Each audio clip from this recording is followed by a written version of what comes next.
All right, better late than never. What up, everybody? Hope you're out there having a blessed and wonderful day. As always, remember two things. It's a good day to be alive, but an even better day to be great. So get up and get to the grind, whatever that may be for you. We are finally tuned in. We have this Curtis Blaydes versus Kuniev fight. The guy from the Contender Series said he wanted somebody in the top 10, and they gave him Curtis Blaydes, which I think is a good safe bet. Curtis Blaydes got really good wrestling, especially for the heavyweight division. Striking's okay, but anybody at that weight class or size has the capabilities to put you to sleep. So I think the first round has been in Blaydes' favor, but I haven't been tuned in too much to the second round trying to get this stream going. But we are here and we are locked in. We are ready to go.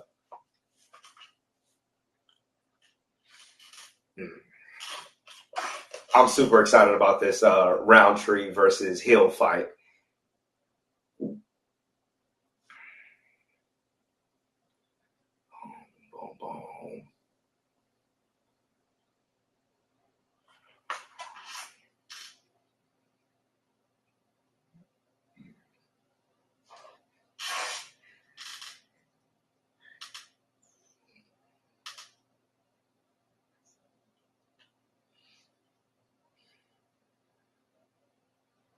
Not a ton of action here going on in the second round, but Curtis Blaydes still hasn't secured a big takedown. As we speak, here he goes. Curtis Blaydes is known as like one of those grinders. Like if he gets you down, he's going to take you down. It's kind of like reminds me a little bit like the Derek Brunson of the heavyweight division a little bit. It's like he will strike a little bit, but we know the reason he's in there. He's going to look to get that takedown and then capitalize on his ability to be a good wrestler and keep you down. Ooh, and he is there swinging for the fences. That's always the entertaining thing about heavyweight fights, though, is no matter what's going on, there's always enough power in there for somebody to get put out. And the way that these guys are currently, jump knee. Ooh, Curtis Blaydes is hurt. Ooh. Go.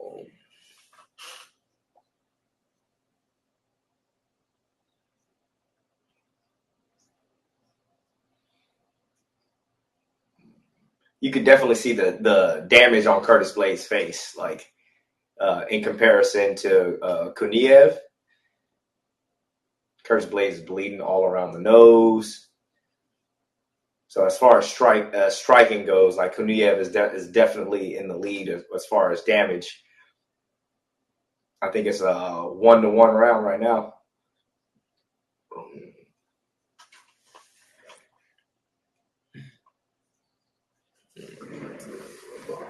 This be too much light. Okay, there we are. Shouldn't be too much.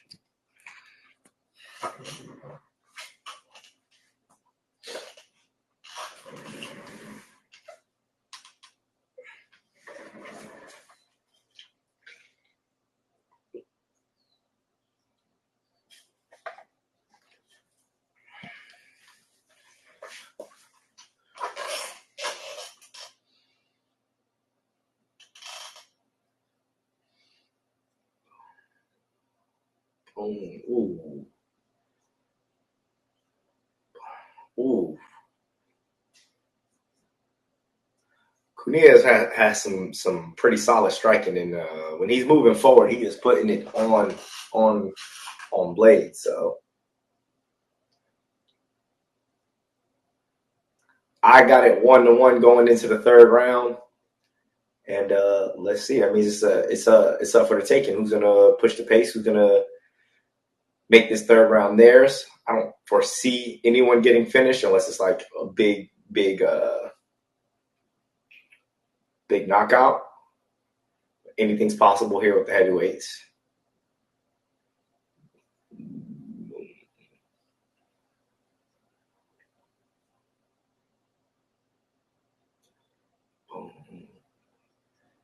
Here we go. Everybody's weighing in on the scorecards and pretty much has it the same tied up going into the third round. And that would be crazy. Ooh, Kuniev just caught him with a knee. Curtis Blaydes was dipping for a takedown, and he caught him with a knee.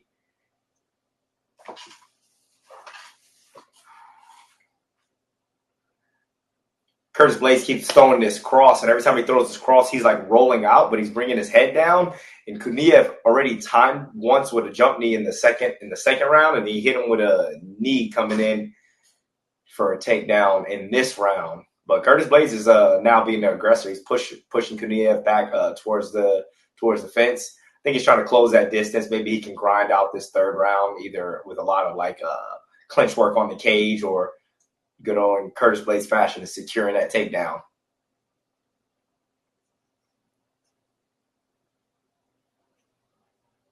Ooh.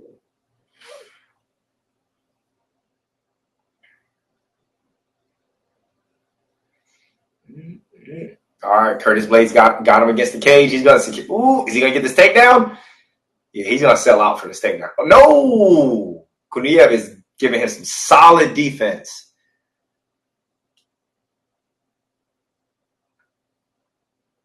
I could totally be mispronouncing this dude's names, man.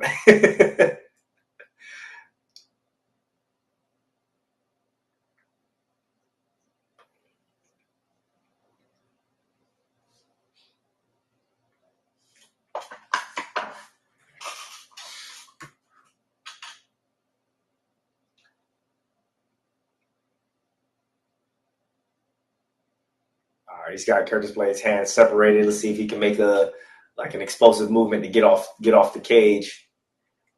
We're halfway through the third round.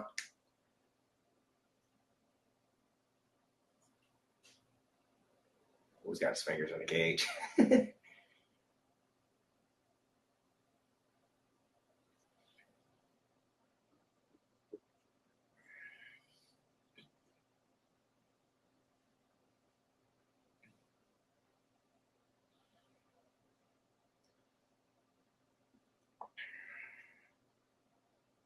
Right now, Curtis Blades is doing what he's known for, just kind of grinding it out. He's got Kuniev just on the fence. He's just doing those knees to the thighs, which actually hurts. Those knees that y'all see people get kneed with on the side and the back of the thigh, those do not feel good.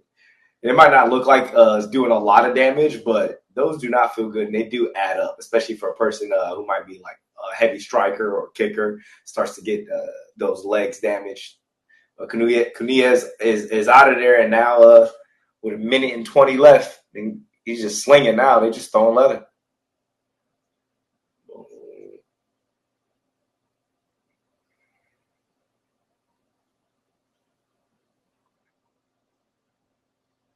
right, he's got a minute left to try and win this round. I don't think he's going to win it by pressing Blades against the cage. He might have to separate and start throwing some shots. And he does. Good fight IQ. He's probably down this round, but with 50 seconds left, if he lands a couple big strikes, he could definitely take the round because Blades didn't get the takedown. He just kept him against the cage and kneed him in the legs a little bit.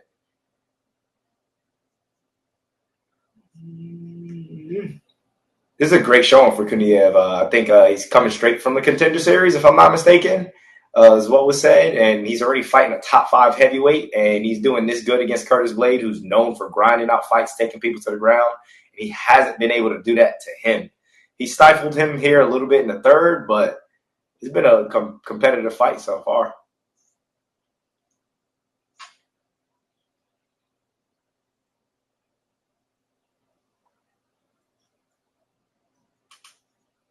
All right, and he's slinging it out with these 10 seconds to go. Good. That was a good fight. A good heavyweight fight. Had some good back and forth. Kuniev really was putting good hands, good striking on Blades.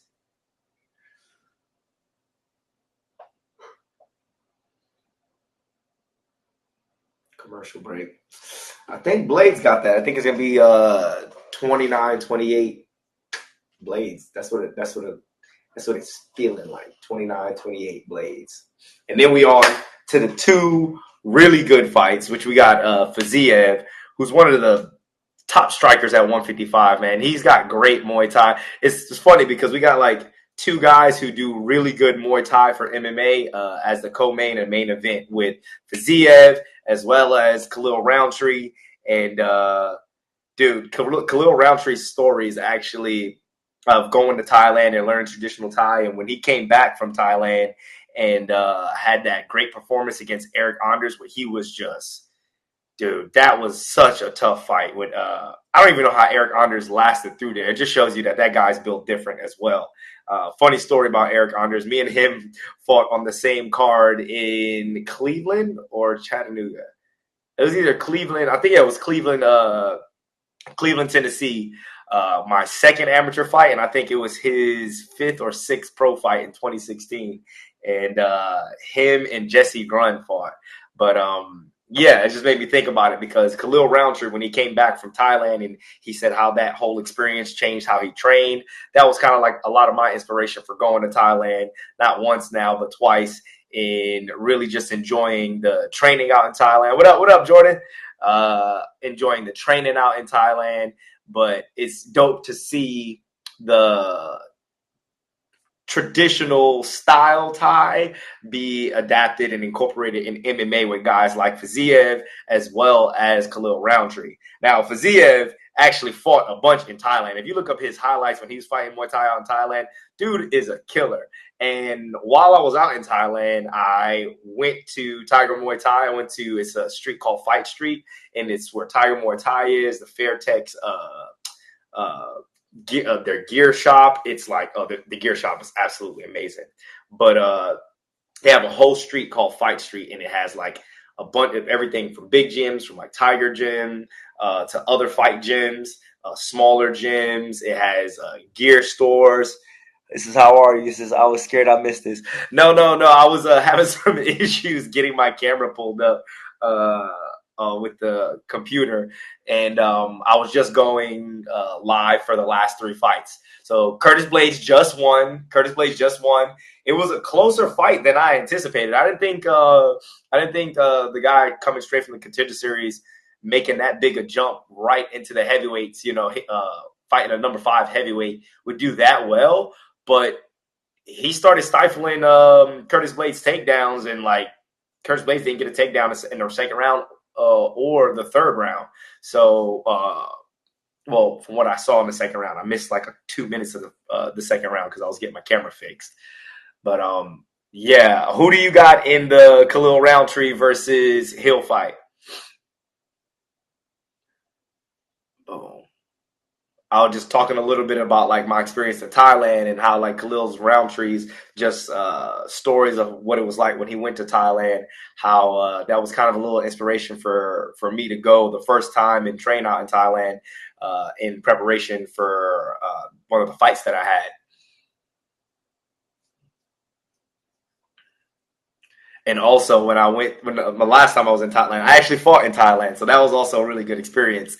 But the last time I was in Thailand about a month ago, when I went to the Fight Street I was telling you guys about, when you go to Tiger Muay Thai, they have all the people that trained that Tiger like up there on the poster. If I'm not mistaken, it was like Rafael Fiziev, then they had Volk, and then they had a couple of the other champions. I took a picture of it. Let me see. Let me see who all was on there. Fight Street. Let me see. Lathan and I went to Fight Street, and we got.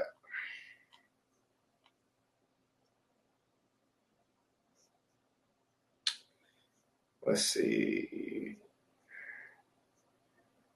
Fight Street.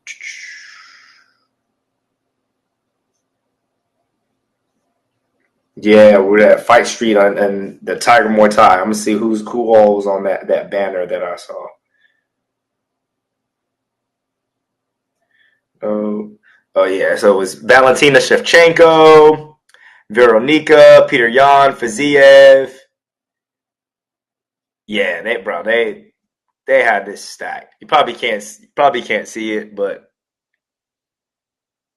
yeah, when I was in Thailand and I went to Tiger Muay Thai, they have a big old banner hanging up on the side of Tiger Muay Thai with a lot of the Muay Thai champions, not just in one or but in the UFC as well.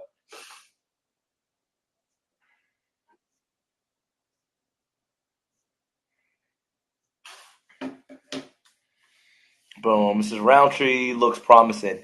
I do like. I don't know if like they've matched up Hill, which he was the champ, so you can't say like anything bad about it. It's just the top guys in that division, man. He went from fighting Pereira, fought Poatan, got knocked out. Then he fights Yuri, gets knocked out, and then now he's fighting Rountree Khalil, and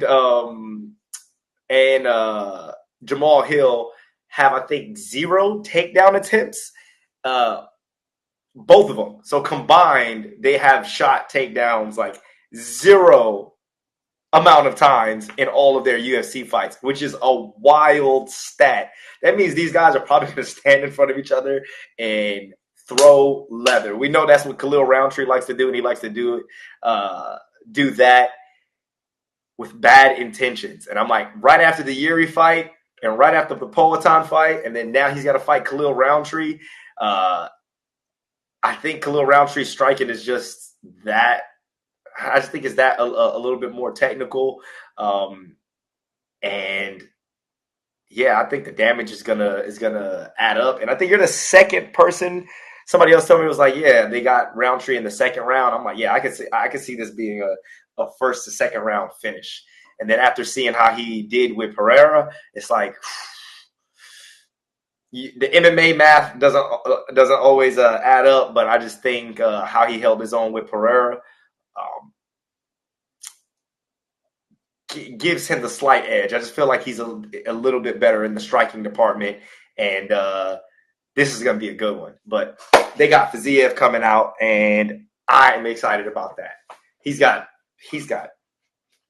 crazy good Muay Thai, especially for MMA. He still uses it too. You'll see him hit that crazy like matrix lean back, as well as using that switch kick a lot. Man, he's got some great striking for that 155 division.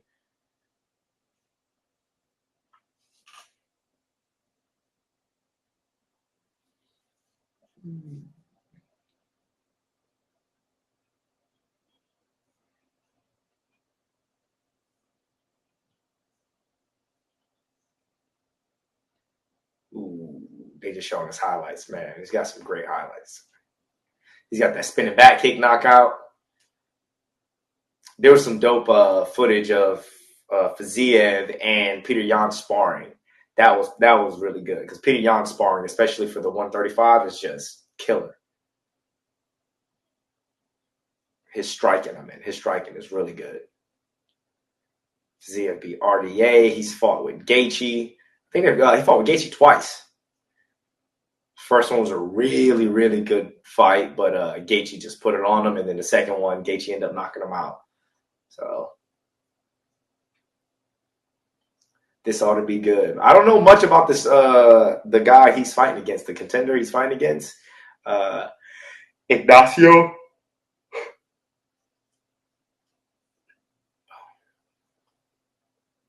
They said he's on a 3-fight win streak. I think with 3 knockouts. 3-fight win streak. 3 knockouts or 3 finishes.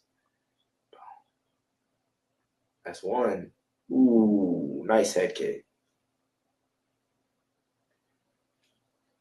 Boom, boom. Back to the Thailand topic, since I missed it. Can you tell a difference in the environment there versus here in the U.S.? Oh, absolutely. It's way different. The area. So this time when I was in Thailand, I did a tiny bit of exploring because I was there for such a long time. I was there for a month and a half. But I was in Phuket, which is hands down one of the most fire areas to be in. But I was in the southernmost part of Phuket called Rawai.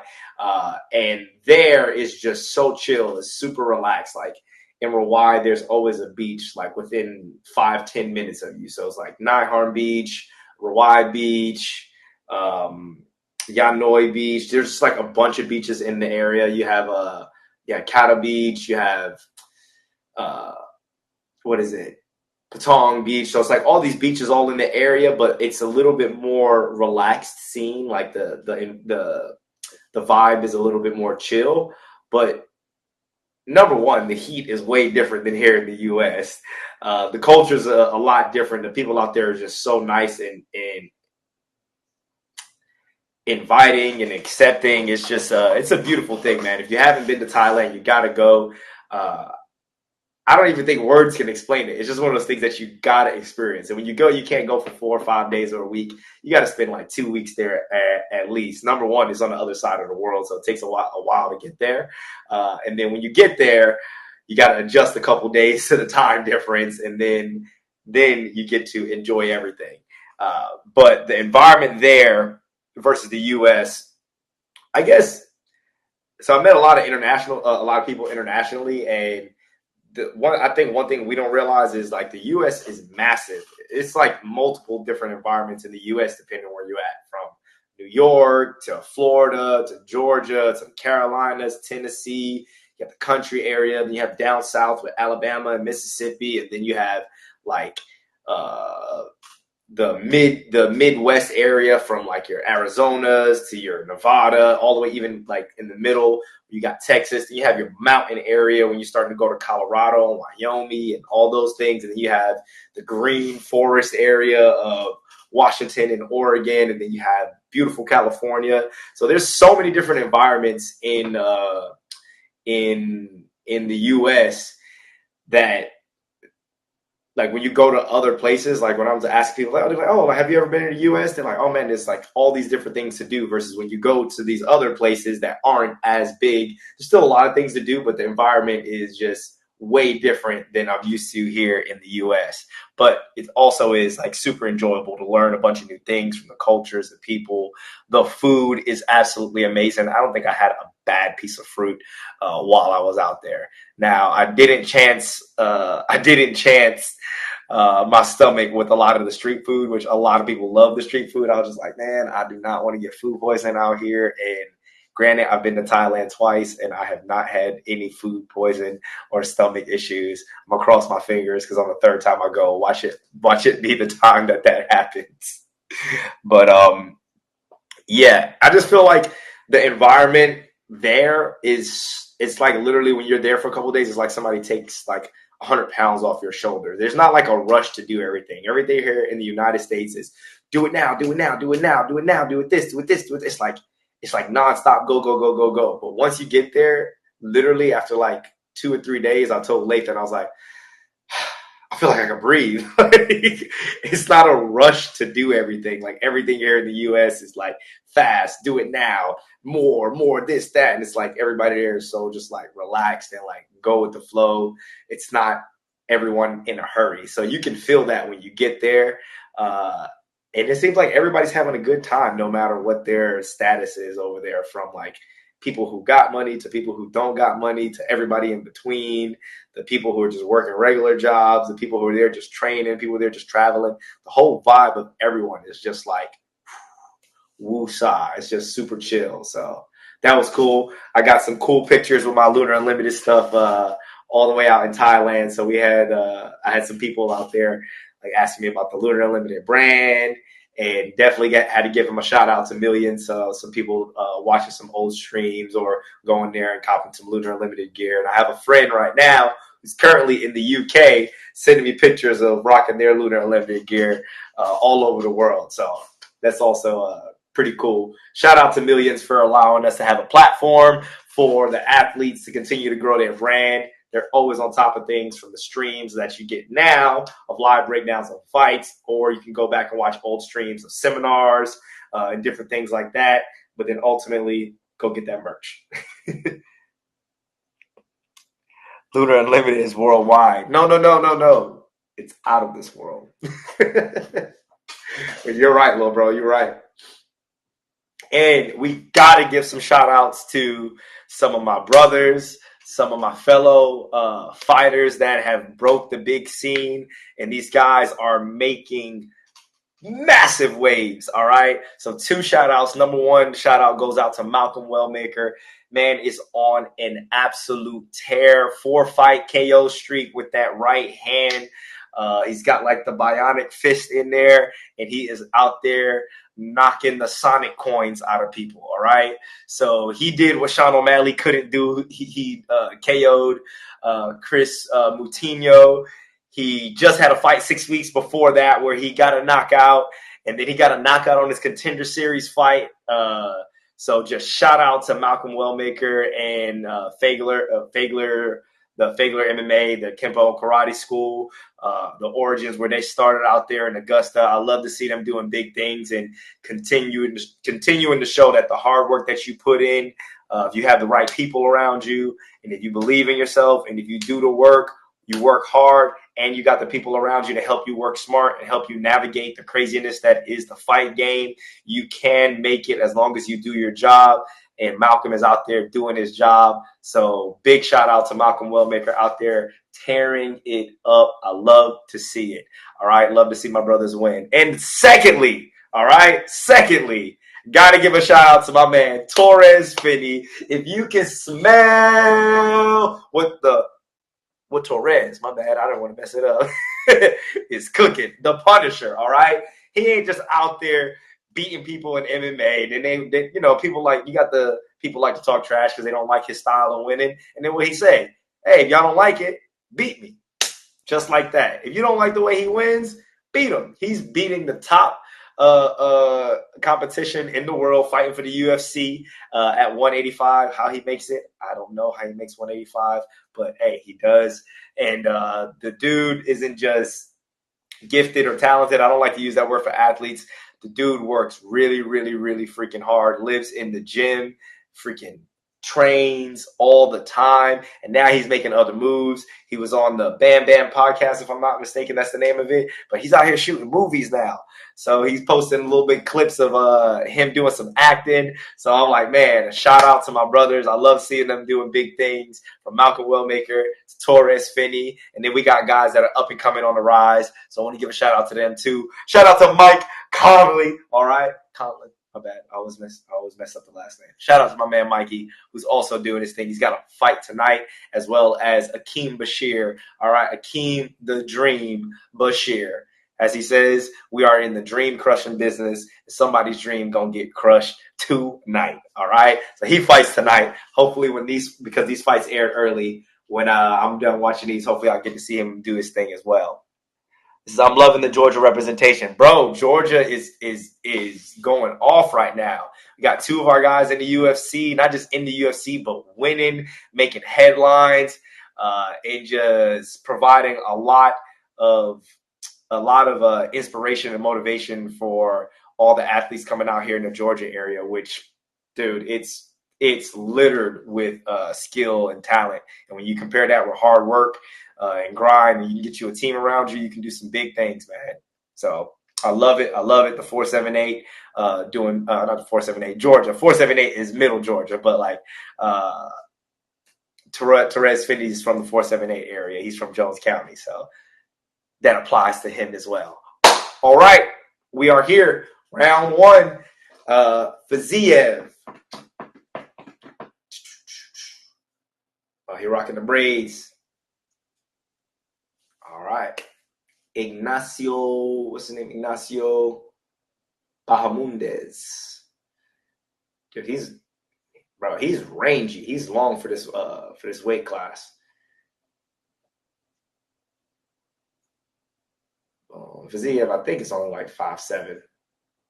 But this guy looks like he's like 6 feet, 6'1". He's got some nice range, but Fiziev striking is top tier.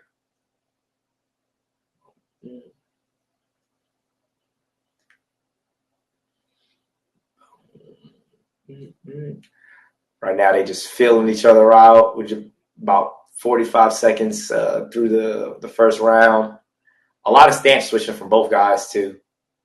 Man, you see that now in MMA. Like, the game is evolved and so much more advanced. Like, not many people that I see are fighting out of one stance. You see a lot of stance switches. You see a lot of striking while switching stances.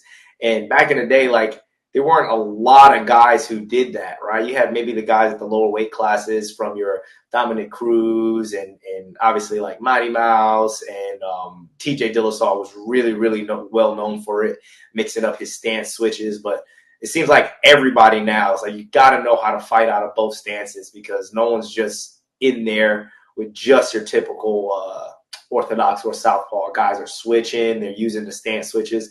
Kai Kara France uses it to land some big power shots. That step through overhand.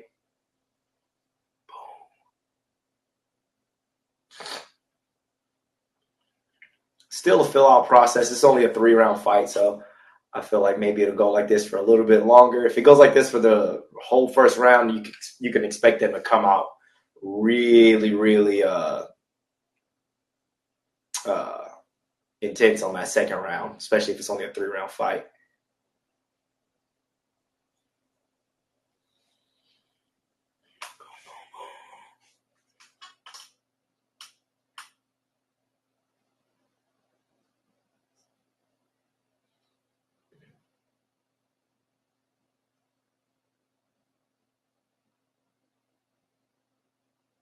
Ooh.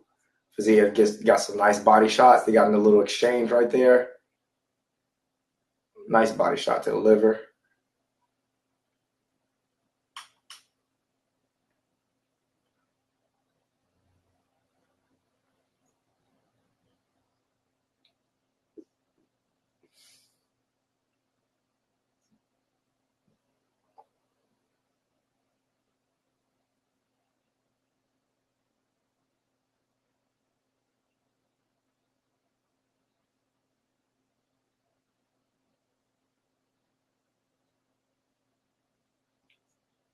Good switch kick.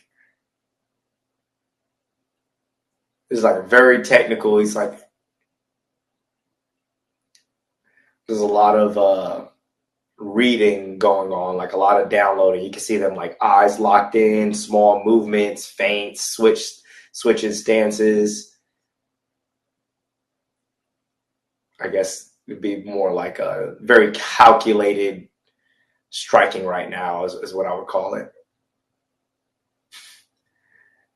They keep switching stances every time Fiziev goes orthodox.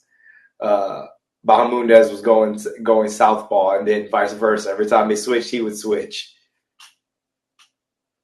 So I wonder what openings they're looking for, because that's what it seems like. Is both guys are looking for maybe a particular opening to exploit, and the other one's not. Neither of them are giving each other the openings. They're staying really defensively sound and tactical with their footwork. And out, left, right, not super predictable. Ooh, Fiziev just landed a good left hook to the chin, like that leaping left hook.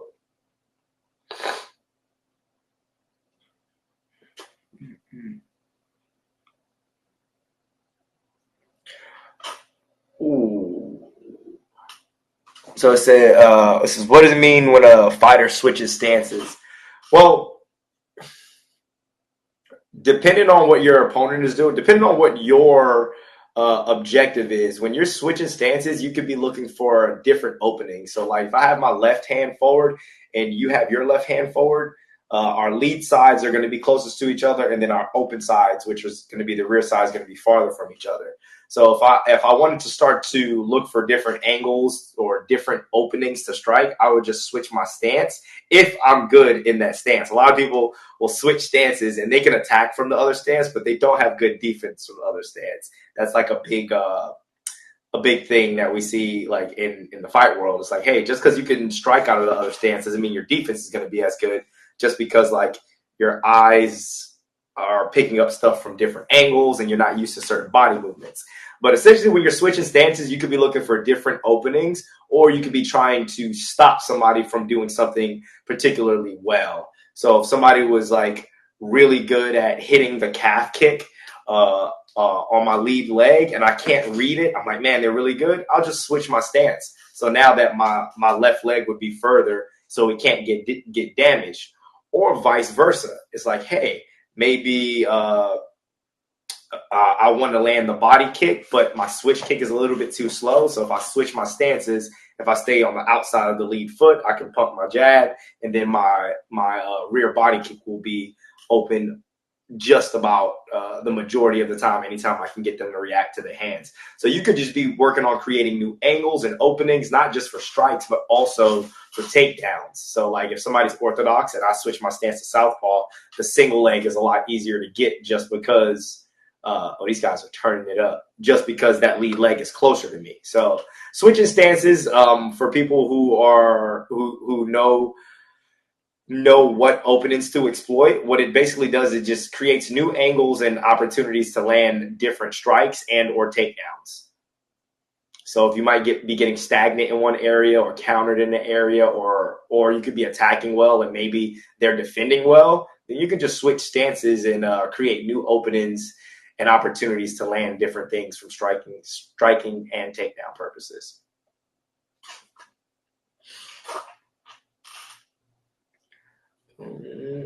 Bahamundez has Fiziev against the cage, but they definitely started this second round at a higher tempo and are throwing some heat on their strikes. First round was more of a fill out round. I think Fiziev took the first round, was a little bit more aggressive, landed some cleaner shots. And now Bahamundez is kind of just pressing Fiziev more against the cage, engaging in a little bit of that like Greco style grinding wrestling.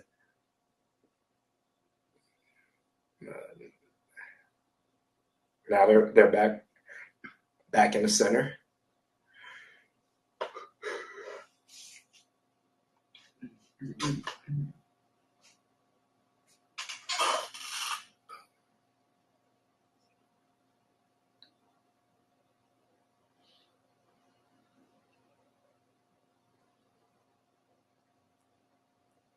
Ooh, good body shots. I like how Fiziev mixes up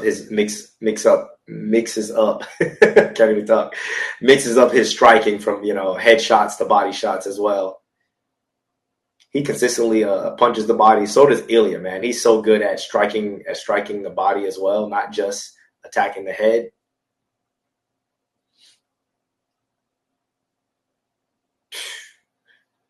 He's done that lean back on that kick like at least 4 or 5 times this fight.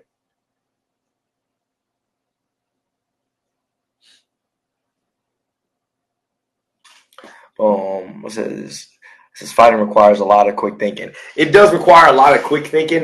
When you're in there actually fighting, you don't want to be doing too much thinking because it will actually slow you down. If you're like trying to assess every little thing, then you'll be doing too much thinking. You try and get as much of these, what we call like muscle memory, or these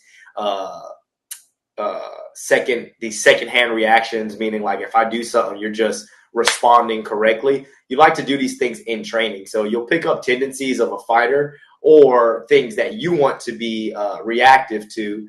And you might say, okay, this guy switches stances a lot. But when, for instance, 2 fights ago, the guy that I was fighting from Armenia, he switched stances. But every time he switched stances, he threw double power shots with each side. So if he went southpaw, he would throw hard leg kicks, not once, but twice. And when he went orthodox, he would go hard overhands, not once, but twice. So it was like, oh, okay, well, we're expecting him to throw, Fiziev got a takedown. That was nice. That was clean. He's probably going to secure this round if he can do some damage. And he's got some ground and pound going. Nope, he's up now. Boom. But, yeah, you can basically be working out whatever another takedown. Fiziev with another takedown. He's going to win this round. That'll put him up 2 rounds. Got 46 seconds. Fiziev just secured 2 takedowns in less than a minute. And then now he's going to probably put some ground and pound on him. I don't ever think I remember watching Fiziev shoot for a takedown before. And now he's out here shooting takedowns.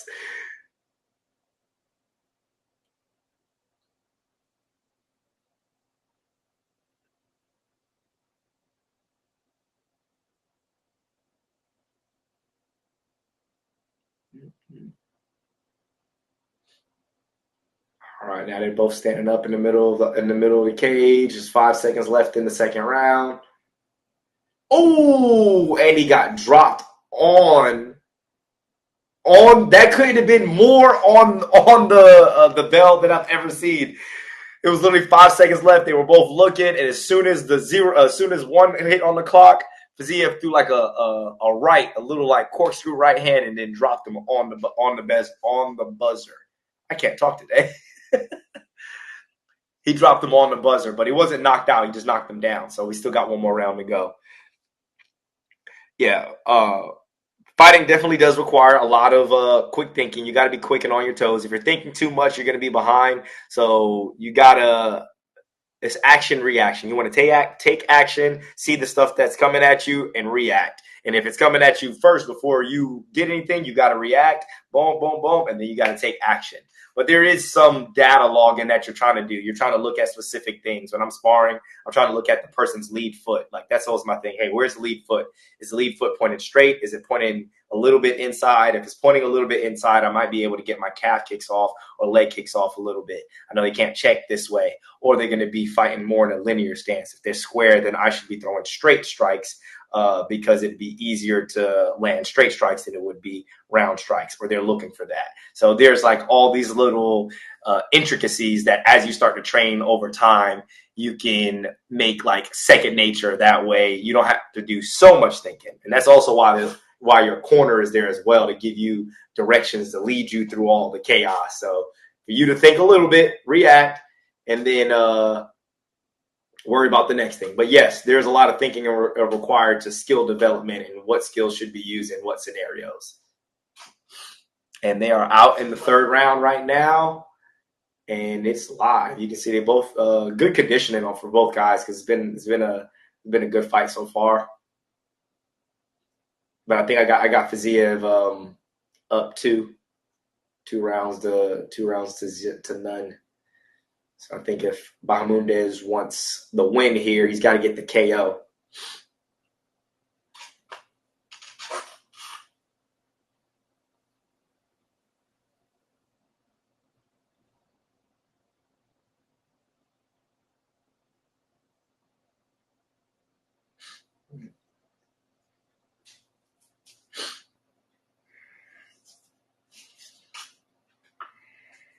All right, you got a lot more exchanging going on now. Not a lot of retreating. It's got some good strike exchanges here going on here.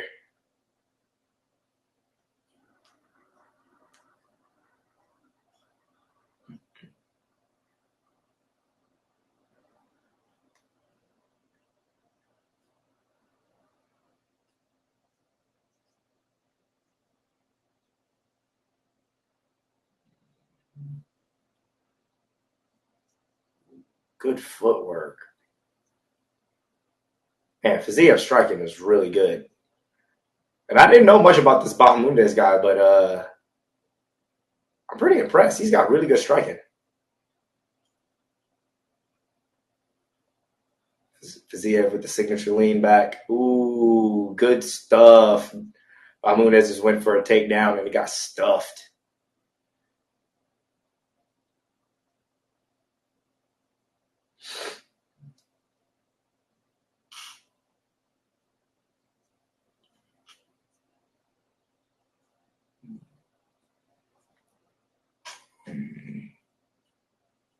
What up, Izzy? We're just going over this last, this is the co-main event right now. We're in round 3 of the Fiziev Bahamundez fight.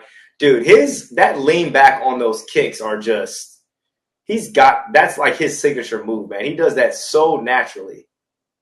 They do that a lot in Thailand, and you can see that, like I said, that traditional, he's not traditional Thai, but you can see some of that Thai influence just in his striking. He's got like more of the heavy like Muay Mat style, but like he's got really good striking. But he does that lean back on that kick really well. Bahamundez just shot in for a takedown. No, so I've never been to a UFC event before, and it would have been cool to go while they were in Atlanta. Was it last weekend? Yeah, it was last weekend. But I was at my family's house. My sister just got a new house, so she had a housewarming. It was a good time to see my family, especially since I've been in Thailand for so long.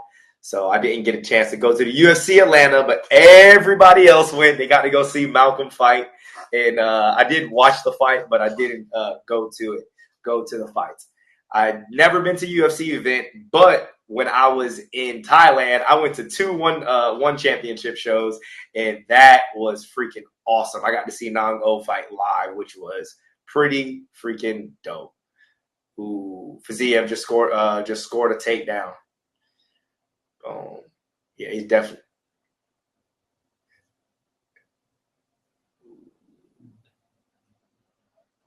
Ooh, 30 seconds, 35 seconds. Yeah, but the one championship events were absolutely live. And then what's his name? One of the Rotolo brothers had a jiu-jitsu match on that on the show. Was it Kai? Yeah, Kai Rotolo. And when I was leaving the event, they had like the wall where you can take a picture of the one championship in front of the one championship belt. Ooh.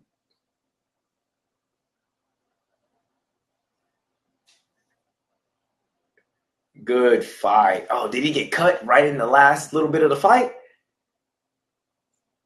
That was good. But after the one championship event, I was walking out and I took a picture where you can take a picture in front of the one championship belt and where all the fighters are or whatever. And a guy looked at me and must have thought I was a fighter. He's like, "Oh, can we get a picture together?" I was just like, "Yeah, why not?" So I took a picture with the guy in front of the one championship belt with all the fighters' names and stuff listed on there. Because I was pointing at the fighters. I was like, "Oh, he's from the U.S., this, that, and the third." He's like, "Hey, bro, can we get a picture?" And I was like, "Yeah." And I was like, "I don't fight for one, but maybe he thinks I do." So we took a picture. It was a cool little moment, though. But the one championship fights were lit. Seeing Lumpini Stadium, I didn't go to like one of the Muay Thai events at the Rajadam Stadium, but that is probably on my list of things to do next time.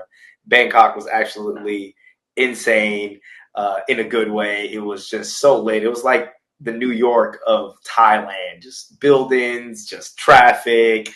Everything's alive. They had what they call night markets. So you got markets that don't even open up till like 11 at night. You can go to Chinatown. They have these markets. You can buy all this stuff. They have street food. You name it, they got it. It was a great experience. But the one championship fights going to Lumpini Stadium was dope. And then when I saw, what's his name? When I saw Nang O fight, which was a crazy fight too. He fought Kong Tree was his name. But when I saw Nang O fight, it was like I was like the fourth row from the cage, and I'm not from the cage, from the ring, and just you could hear the strikes, you could hear the shins crushing on the forearms, and they're fighting Muay Thai with these 4-ounce gloves. And it was funny because when I was out there, my trainers kept telling me, they was like, "Man, you're crazy for fighting MMA." And I'm like, "Y'all do Muay Thai. Like, that's just as crazy, if not crazier." I'm like, somebody's beating you in striking, you can grab them, try and take them to the ground and all that. Somebody's beating you in Muay Thai, you just getting beat up in Muay Thai. So that was fun. I didn't get to make it to the UFC Atlanta Saturday, but I watched it on TV. And does one championship only do BJJ and Muay Thai? So one championship, the ones at the Lumpini Stadium that I went to, it was all Muay Thai events, and then they had the one jiu-jitsu match, even though it was in the ring. And one championship does do Muay Thai, but at the Lumpini Stadium, I don't know if they bring a cage in there or not, because that day they just had, which is easy to set up. You can just set up a cage instead of a ring, but they had the ring set up. And if you look at a bunch of the one fights, one does MMA, because Mighty Mouse fought for one, and a bunch of other guys fight for one championship. But when I was out there, the only ones that I saw were the Muay Thai ones, and then after the Muay Thai, they had a jiu-jitsu a jiu-jitsu match on that same card. So that's what I saw. And I also think it's interesting that the UFC is now bringing jiu-jitsu to to their promotion. So now they're setting up like a UFC jiu-jitsu, and they're bringing in what's the kid? Mikey Musumeci and all these top jiu-jitsu athletes, because jiu-jitsu has just been like exploding, and so now people are getting more like well known for the jiu-jitsu and things like that. Yeah, so that's fun. And Fiziev won. He got a little cut at that last part right here above his eye. And then that's it. We got this is going to my next question. I've been watching the episodes on YouTube. Hold on. That was going to be my next question. I've been watching the episodes on YouTube. You've been watching what episodes on YouTube? I'm going to go get something to drink real quick. I'll be right back. But what episodes have you been watching on YouTube?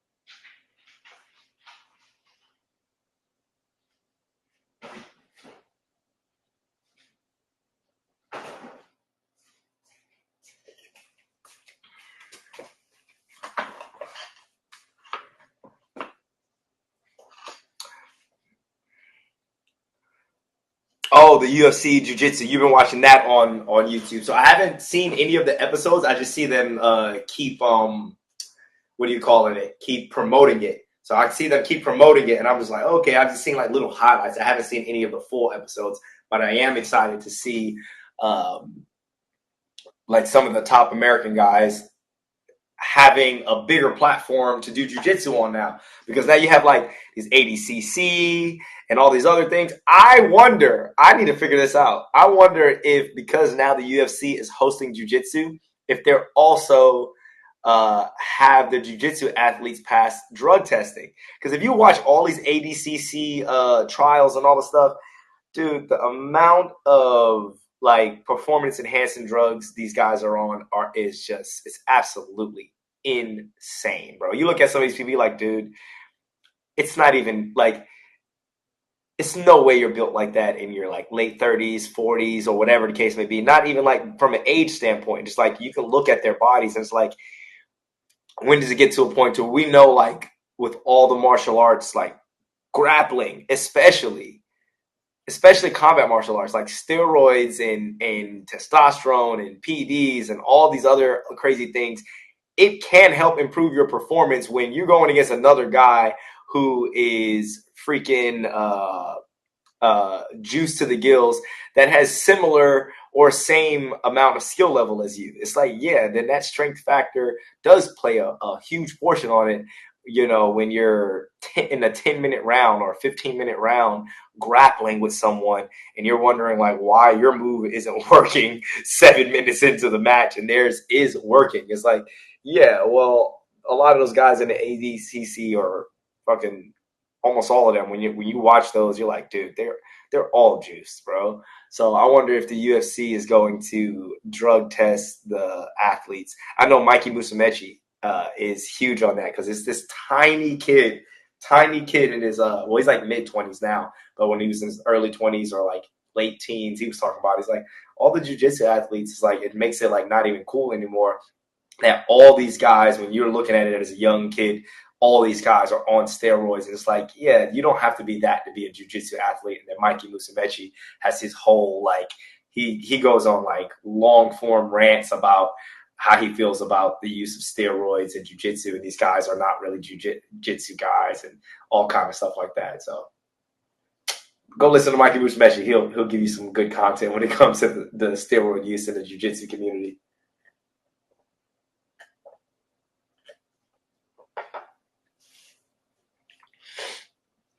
I had someone have an interest in like perspective on it. They said, why don't you just let everybody do it and it'll make everything more exciting, and that way everybody gets to max out on their potential and have these exciting basically gridiron games from your football all the way to your fighting. If you did that and now you have the best possible athletes, you'll have more exciting events. It's like, if there weren't like health ramifications and stuff for it, that'd be one thing. But also like which, hell, fighting has health ramifications. So I guess if you're taking that risk, I was like, it was a cool little argument. I was like, we got a point there. If everybody gets to use it, then is the playing ground equal, so to speak? I don't know. That might have to be a topic of conversation we do on like a Instagram live or something.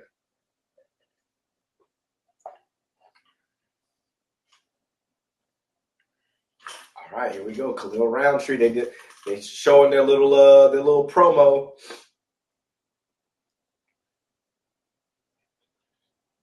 Ooh.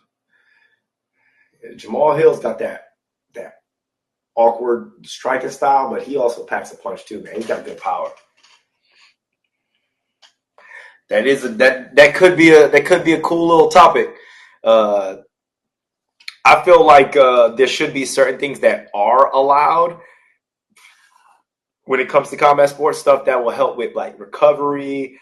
I don't know much about it, but I hear a bunch about what's called peptides, which help with recovery, especially like for aging athletes, or athletes in general. Like, you're always putting mileage on your body. It's like training hard is one thing, but you got to recover hard as well. So if you're always putting mileage on your body, how are you properly recovering? What are you doing in order to maximize your ability to rebound after constantly strength training and conditioning and fighting other people as a means of training? So, like, especially for combat athletes, with the ability to use certain things like peptides and things like that, which are not performance enhancing drugs as far as like steroids, but gives you the ability to recover, especially when you're doing a combat sport or a sport in general where you're gonna be putting a lot of like actual like mileage and beat down and breakdown on your body. So I don't know shit about peptides, basically from what I've been told, but it seems to be a lot of research out there as far as the ability to help you recover. So I don't know. Maybe you figure more out about that.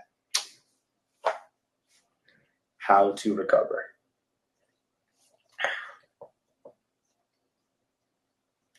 All right. They're walking out Khalil Rountree to the cage.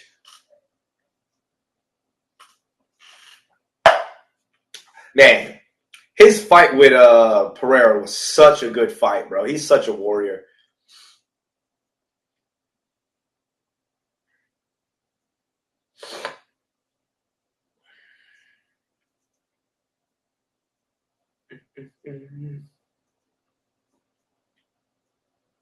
I'm still tripping. Their stats of the statistics of both him and Jamal Hill shooting for 0 takedowns in all of their fights combined is a wild stat. Now, here's the real question. Does that stat break tonight? Does somebody get the hands put on them and somebody actually shoots for a takedown and gets one? I'm not Vegas and I don't know how betting works, but what are the odds on that somebody shoots for a takedown in this fight? What do y'all think? They're let's see, it's 3 rounds. It's 2 strikers. If it goes 3 rounds, how do the odds makers do it? Let's see. Okay. Finished 10 of 14 fights, all by knockout, second highest knockdown rate amongst active UFC light heavyweights with 1.42 per 15 minutes. All right. Boom. Rountree wins by KO, TKO plus 140. Hill wins by KO, TKO plus 215. Dang. So there's pretty much Vegas tuning in saying, odd subject to change, of course, per round, saying that, hey, there are high chances that this fight is going to end by KO. They had this statistic for the odds in Khalil Rountree's side, and then they had the odds for. Oh, he's doing his little. See, he's in here. He's doing his Y crew in the UFC cage. This is dope. See, I love Khalil Rountree. He's gonna do that while Jamal Hill comes out.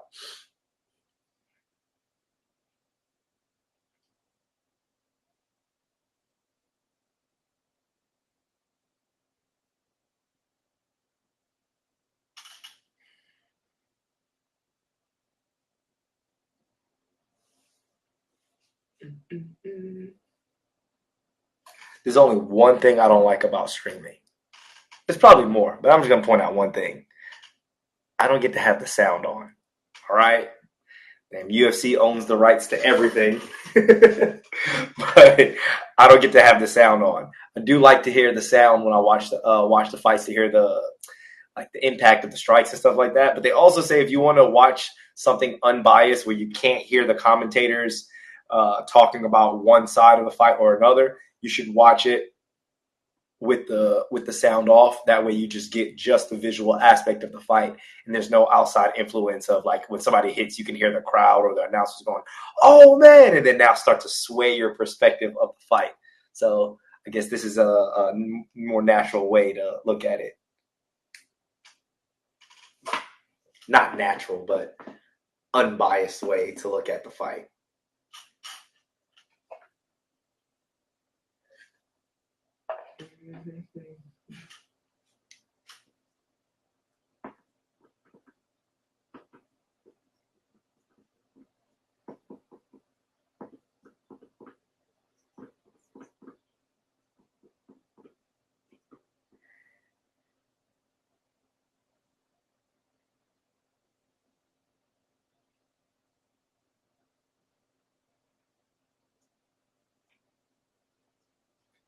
All right, Jamal Hill walking to the cage. There's a lot of people walking to the cage with him. Where is this fight taking place again? Where is this UFC fight not taking place?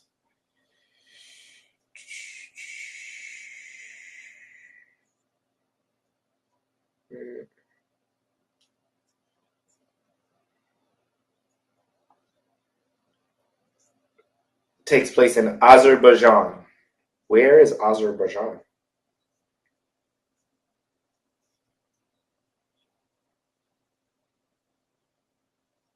Baku, Azerbaijan. Where is that at?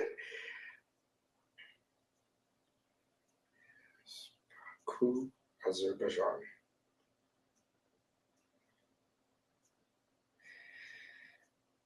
Baku is the capital of the largest city in Azerbaijan, located on the western shore of the Caspian Sea. It sits on the southern tip of the Amun Peninsula. The city is significant economic measures. But where is that? Is that Russia? Is it? Where is it next to? Okay. Oh, okay. Russia. It's right next to Georgia, Turkey, and Iran.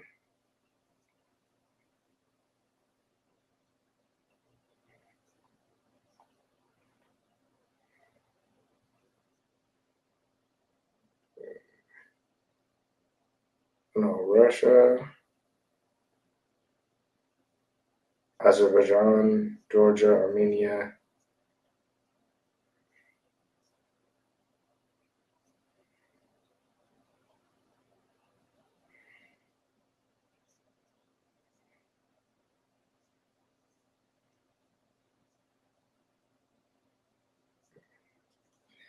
Asia. Okay, so it's in Asia.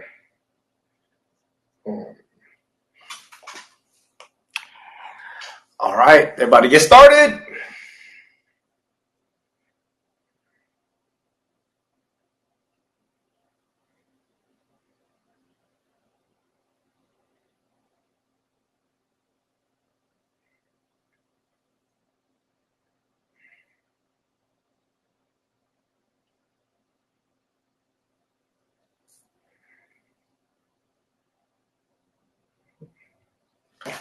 All right.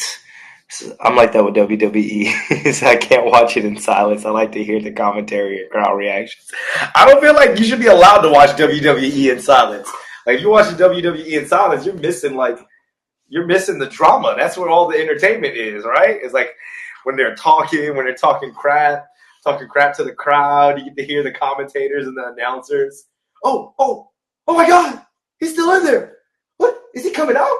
Look at that. It's like that's half the hype to the event.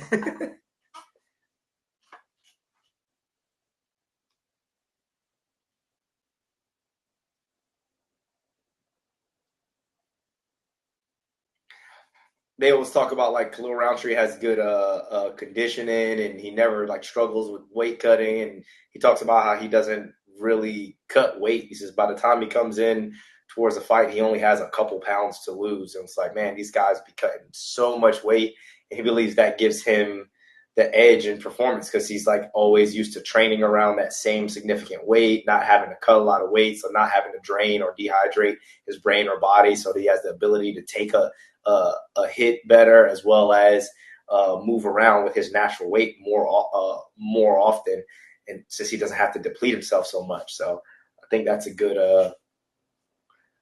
It works for him. So like that's cool. Can't work for a lot of other weight classes though. Well, those lower weight classes, it can't work that well for going in too close to your weight. Unfortunate part of the game, though. Very unfortunate.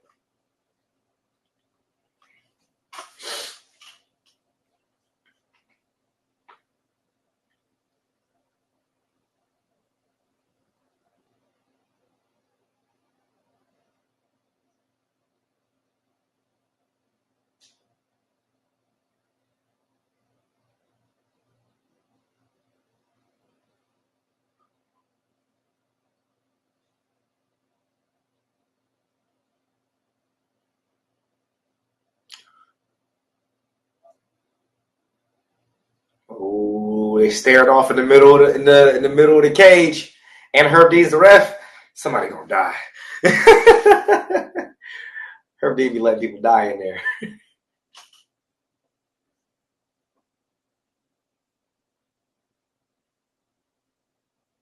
And on my podcast, on the Talking to the Moon podcast, also hosted here on Millions, I have a segment I do at the end of each podcast, overrated, underrated. Next fighter that I get on, I'm going to ask them, is Herb Dean overrated or underrated as a ref? I think he's overrated. I think he has a big name. He has a lot of experience. Sometimes, man, I feel like he's a part of some very questionable calls in fights. Either letting it go too long, stepping in too soon, unclear instructions.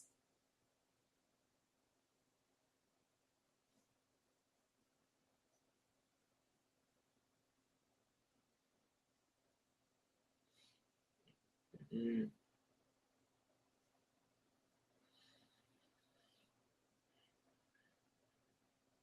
Jamal Hill's a little bit heavy on that lead leg, and it's turned in. I wonder how long before Khalil starts working some of those low calf kicks or leg kicks, because he's got great kicks, especially with all his training out there in Thailand. Oh, he threw a standing hammer fist. He literally pumped and threw a hammer fist while he was standing up.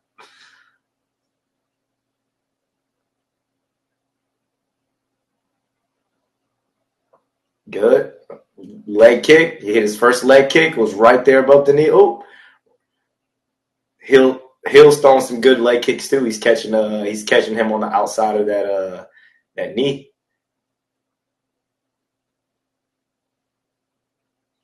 Catching that perfect spot. You can give somebody that drop foot, hit that nerve.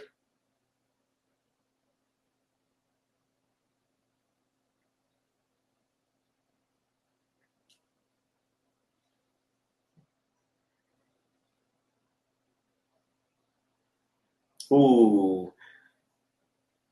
Roundtree just hit a nice leg kick, turned up and got a leg kick return.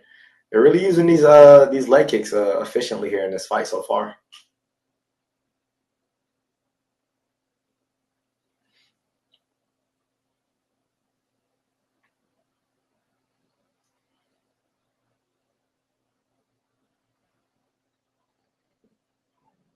Inside leg kick. Outside leg kick. Ooh, return with a leg kick.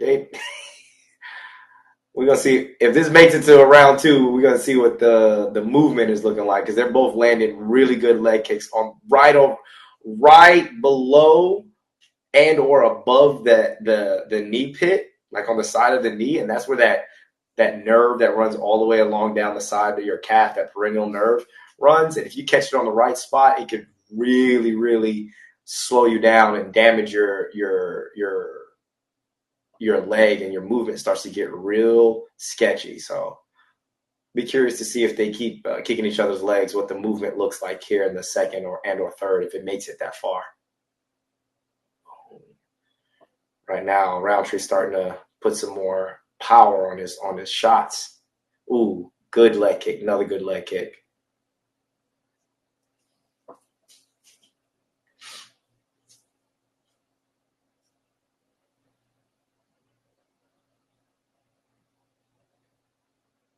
Oh, and then Hill returns with a good leg kick. Huh? Roundtree. Ooh. He went for that oblique kick, bro. He destroyed that. I don't remember what the guy's name was, but he destroyed that dude's knee with that kick.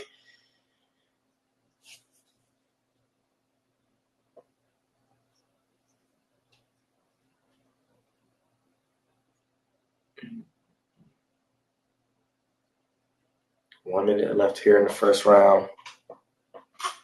Boom, catches another leg kick. Roundtree throws another leg kick. See, now it's got to be effective. I knew he started to move a little funny. Now he switched his stance. So those leg kicks that I was just talking about, you're gonna really see they're starting to affect Roundtree's movement, not Roundtree, Hill's movement.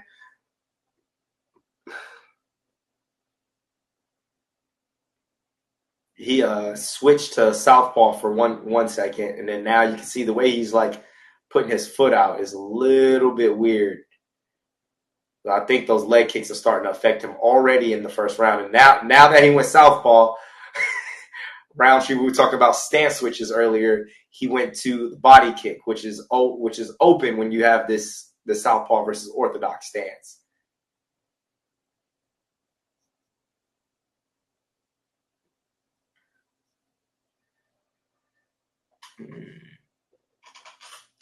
All right, good first round. I think Roundtree got the first round.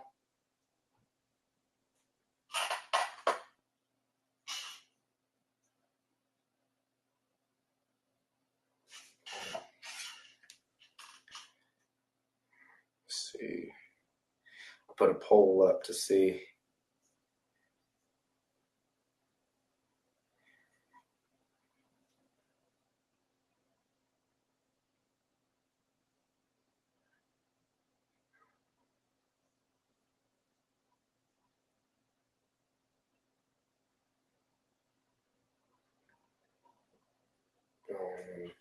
Yeah, shoot. Mostly everybody has a Roundtree for the fight. I put a little poll up on Instagram. Right now, we got 18 votes for Roundtree and 5 votes for Hill. So,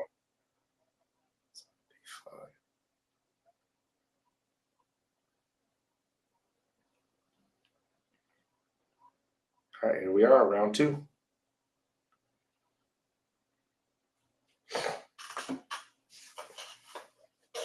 And this is a 5-round fight, so we'll see how that goes. Ooh, you can already see the welt on Hill's right calf from those leg kicks. And he's switching stances too. So yeah, just exactly what we're talking about in the first round, affecting the movement and the stance. And it's like, hey, if you're not used to fighting out of both stances, the second that you have to switch your stance because your lead leg is compromised, so much has changed. Oh, he just caught another kick, switched his stance. Yeah, he could. His shin is starting to swell up.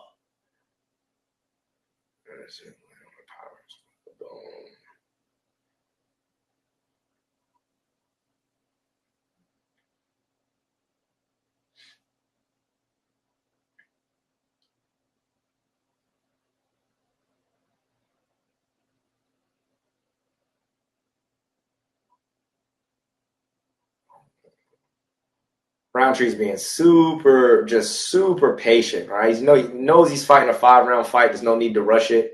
And he's kind of just standing his ground. And then, he caught him with another leg kick. Ooh.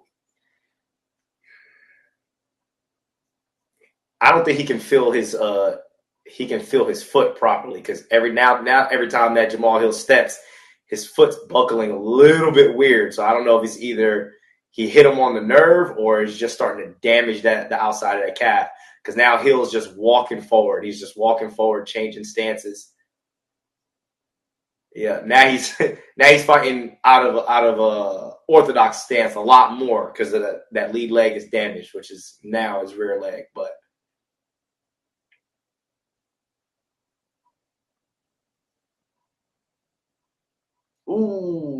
he just went that oblique kick to the knee / quad area.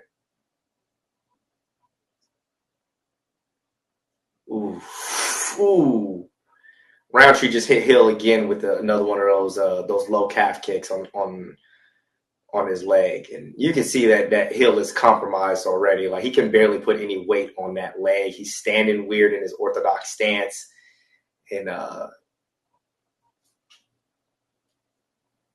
the way he's going to be able to attack and defend for the rest of the fight is definitely going to be compromised. He's going to be leaning more into. Now Rountree's doing a calf kick on the other leg.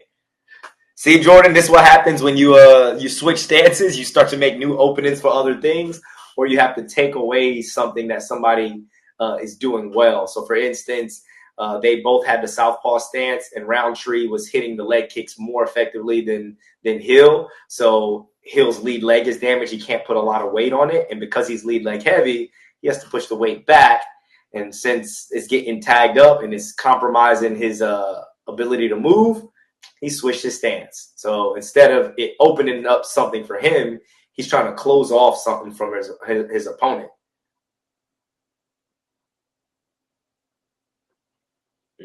How do leg kicks affect the body?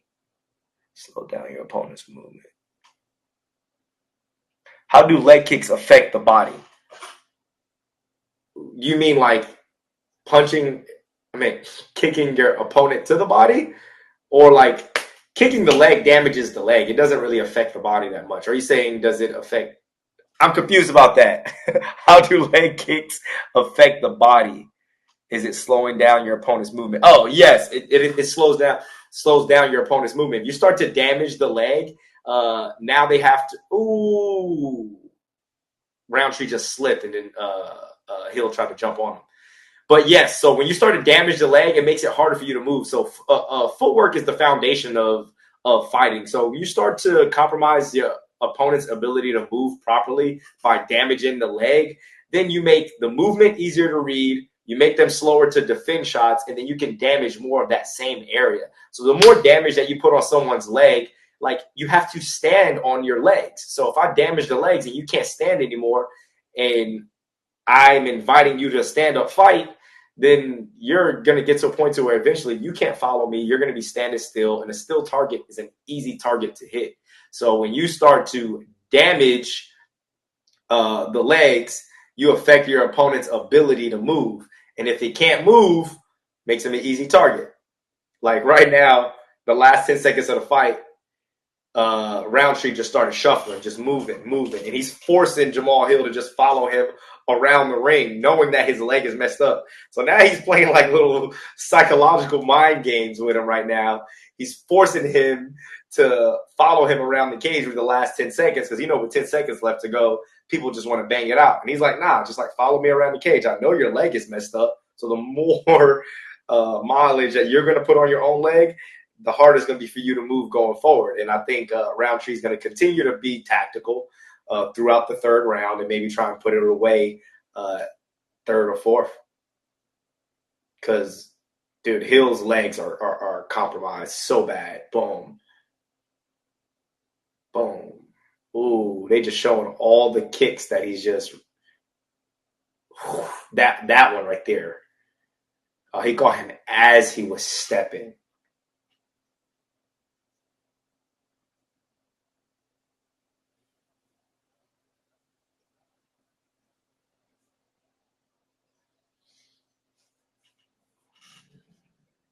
right, start round 3.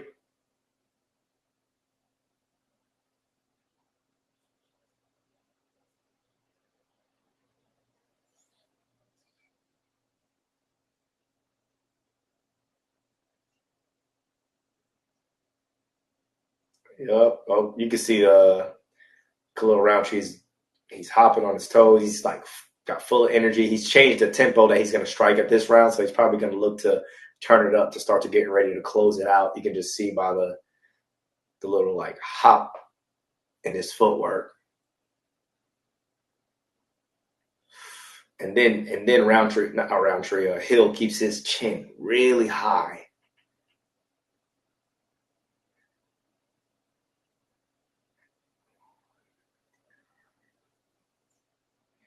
Somebody said they have it 1919. I do not have it. I have it 2018.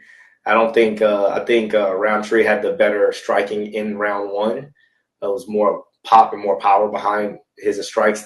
Behind his striking, it was a little bit more effective. Even though Hill did land some stuff in the first round.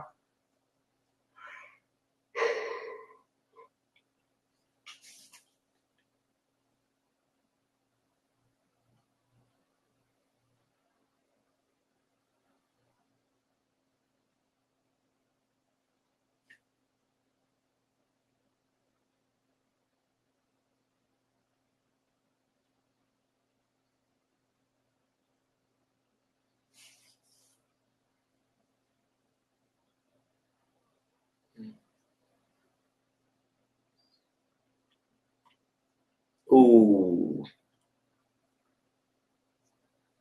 They're going like shot for shot right now. Like Roundtree will throw something hard, and then Hill will block it, and then Hill will throw something hard, and Roundtree will block it. Hill showing some heart. He just switched his stance, so he's just. Oh, he got caught. He got caught with a left. Was it left hook or overhand? Left overhand.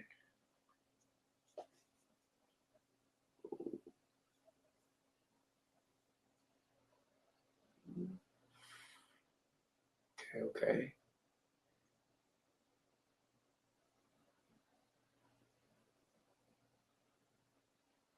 I don't start lagging now. Come on, ESPN.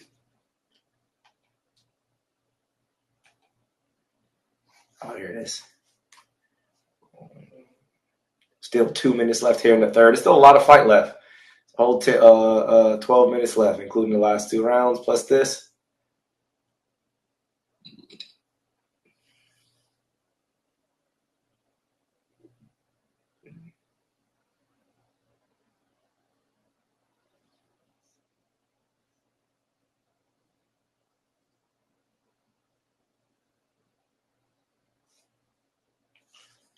Come on, this thing be lagging. What's going on?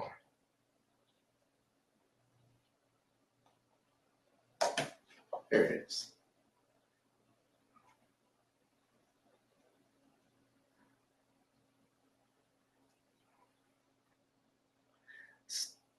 Ooh. So far, Roundtree's landed 20 or 21 leg kicks already.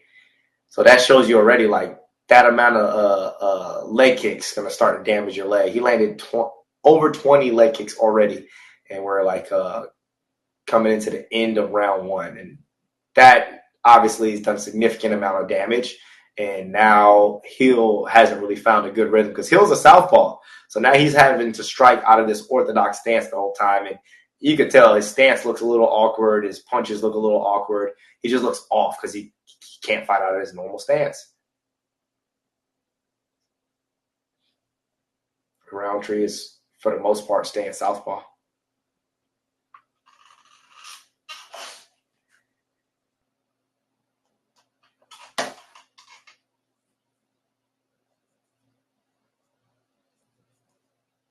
So I got to come learn self-defense from you one day. So there's so much to fight, and I love to learn it all.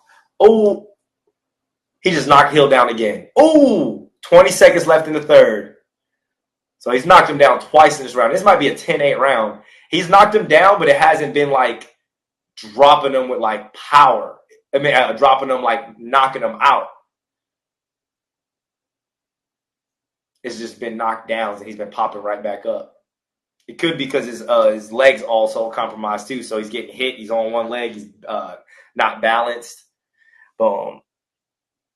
Bro, there is so much to fighting, man. And like, I don't even think it's possible to learn it all. You can learn a lot and still realize, oh, there's still so much more to learn. Think about one person who trains one martial arts and doesn't even master that one martial art before they die. And now you do it with multiple martial arts like MMA. You got kickboxing, Muay Thai, boxing. Then with the grappling, you got Greco, you got wrestling, you got judo, jiu-jitsu, sambo. There's like all these different intricacies, and then putting it all together, blending it up for your mixed martial arts. There's so many different aspects, but I will say that, ooh, yeah, it was that left hook. Left hook, dropped him.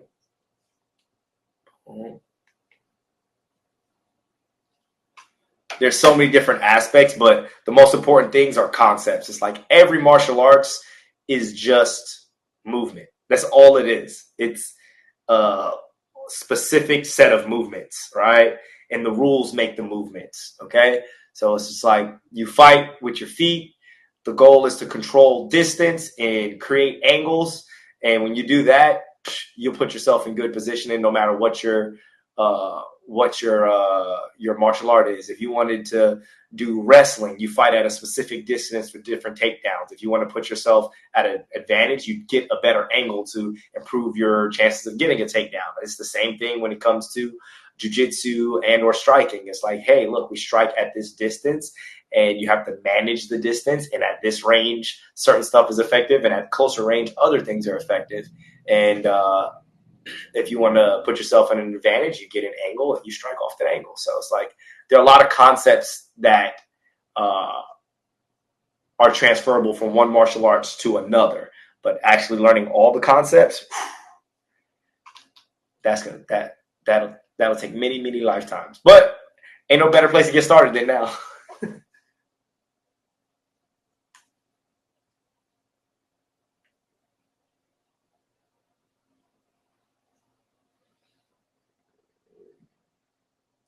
Ooh. All right, so Hill has went back to his southpaw stance here in round 4 and just got kicked, just got leg kicked and switched back to orthodox. And that's what I'm saying. Switching stances, like if it's something you're not skilled with, switching out of fighting out of both stances, it can really compromise you when someone either damages one of your main tools or you can't do something out of the second stance. Then now you're compromised because like, hey, I only had this one thing, and they either shut it down, just knocked them down again. They either shut it down or they damage it, and now you can't use it.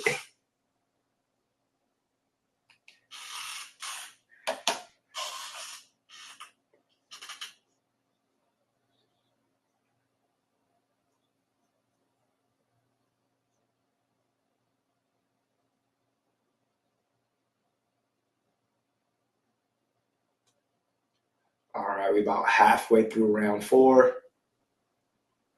Rountree hasn't been able to get a lot of striking off whenever Hill goes to orthodox, though. There's been one strike here, one strike and a leg kick, but hasn't been very effective whenever Hill.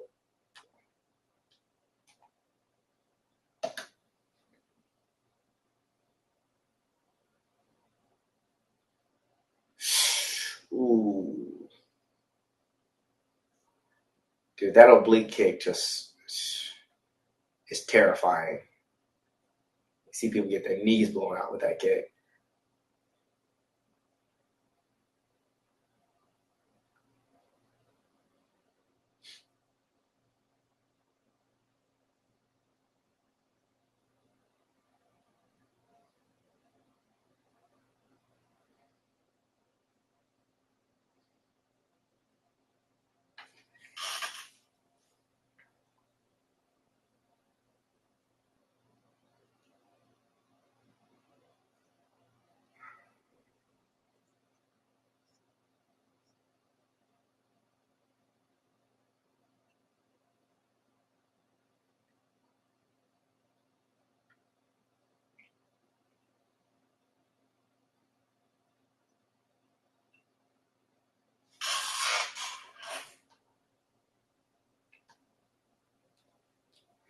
Pace is slowing down here in the fourth with a minute to go.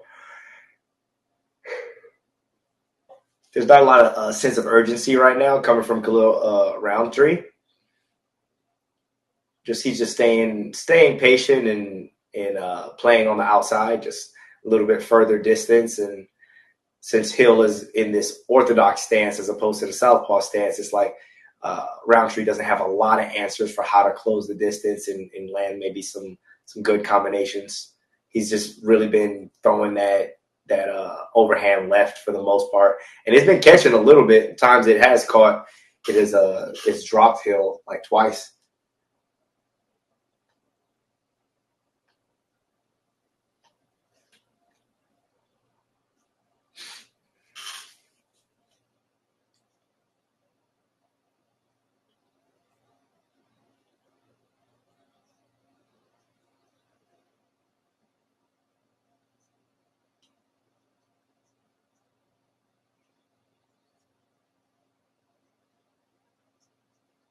Ooh.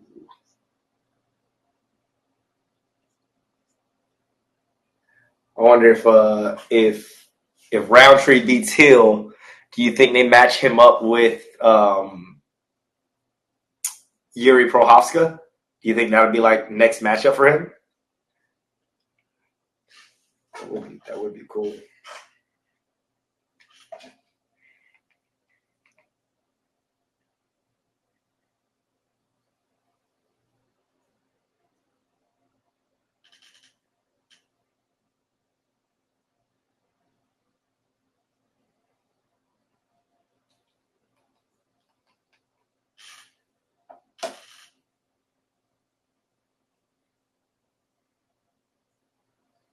You don't have.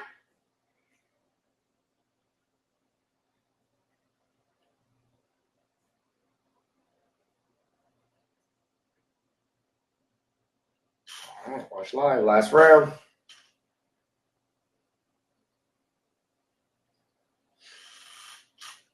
Let's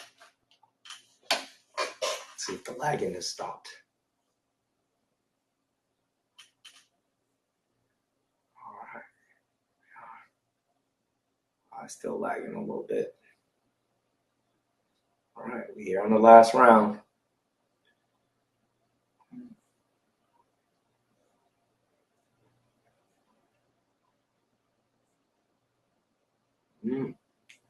All right, they're both fighting with a little bit higher sense of urgency. Hill's definitely aware that he needs the knockout to win this fight.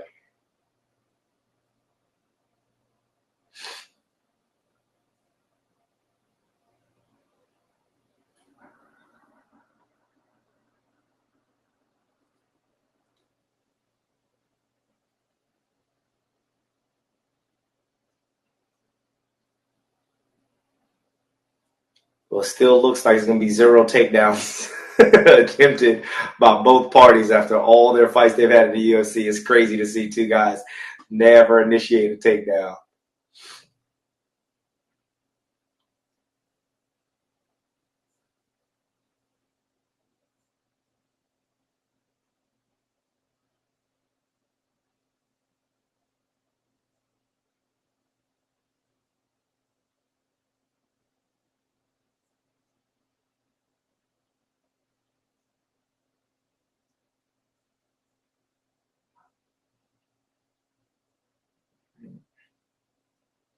Two minutes left in the fifth round.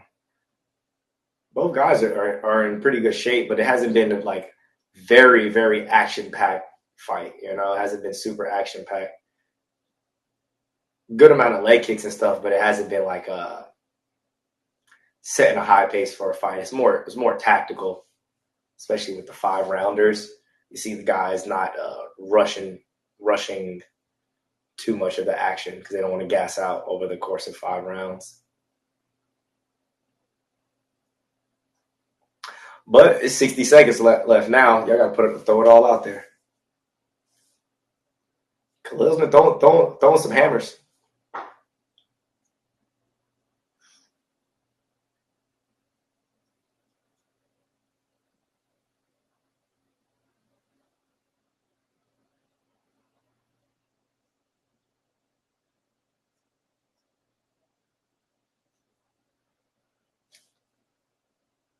Oh, hit him with another overhand left.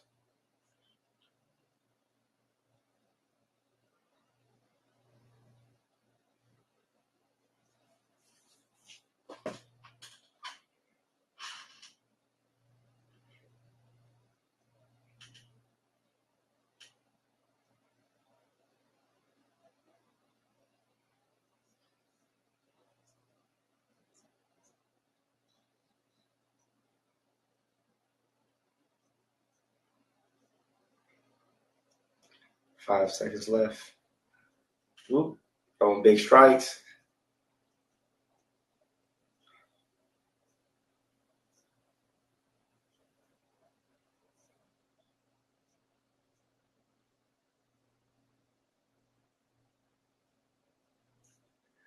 They're having a whole discussion right now after the fight. It's like, man, y'all had that much energy to talk that much after the fight.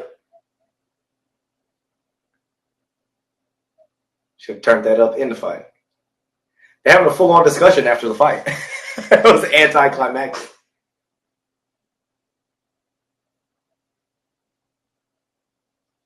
I wonder what they're saying. I should have put the captions on. Hold on.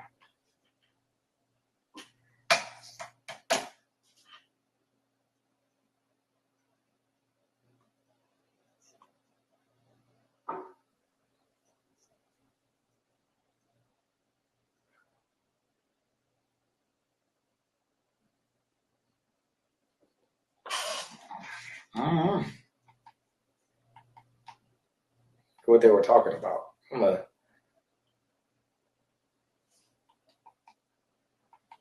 put the captions on, see if I can read, see what they're saying. I don't know. That was a very anticlimactic ending right there.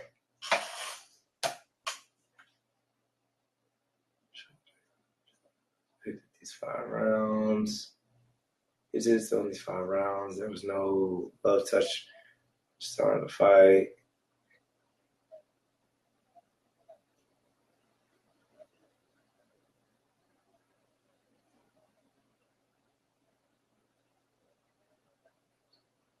That's enough. You guys can talk about it later. I have to protect myself. He said, "You're not easy to read. I have to protect myself." Oh, he's wondering why he didn't enter the fight. Like, why he didn't attack more often. So, like, Hill is mad that Rountree didn't engage more. And then he said, "Man, you're hard to read. I got to protect myself." Like, well, shit, you got to come to me too. You can't ask me why I didn't attack you. It's 2 people in a fight. Who you think is getting the W? I think Rountree is getting the W for sure. I think, in my opinion, he won all 5. Somebody, not in the commentary, on the little check-ins where people like, oh, other fighters and stuff check in on Twitter. They had, not Rountree. What's his name? Hill up 1 round. I didn't see that at all. I was like, I didn't see the round that they saw. It looked like Rountree won all the rounds. But yeah, I got Rountree winning this fight decisively. I thought he won every round. It was more technical, more power, more pop behind the shots, good footwork. It was a very technical battle. But Hill was obviously, he went to go talk to him afterwards, and Rountree was just looking at him, and you can see it's like Hill's asking like, "Yo, why you ain't engaging more stuff?" And Rountree apparently said like, "You hard to read. Like, I'm protecting myself while I'm trying to knock you out." Like,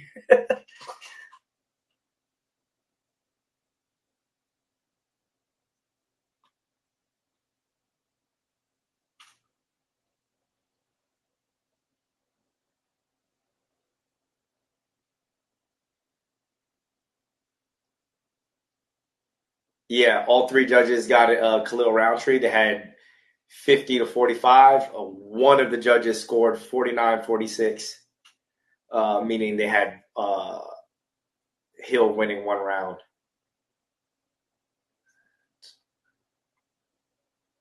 The game plan coming in. Boom.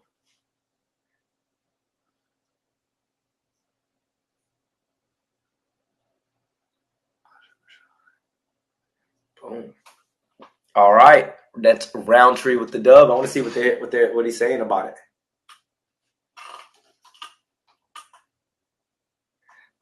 But all right, that is my time. It was good. It's been a while since I've done a stream with millions. Appreciate you, Jordan, and you guys for tuning in, even though it was a super last minute stream.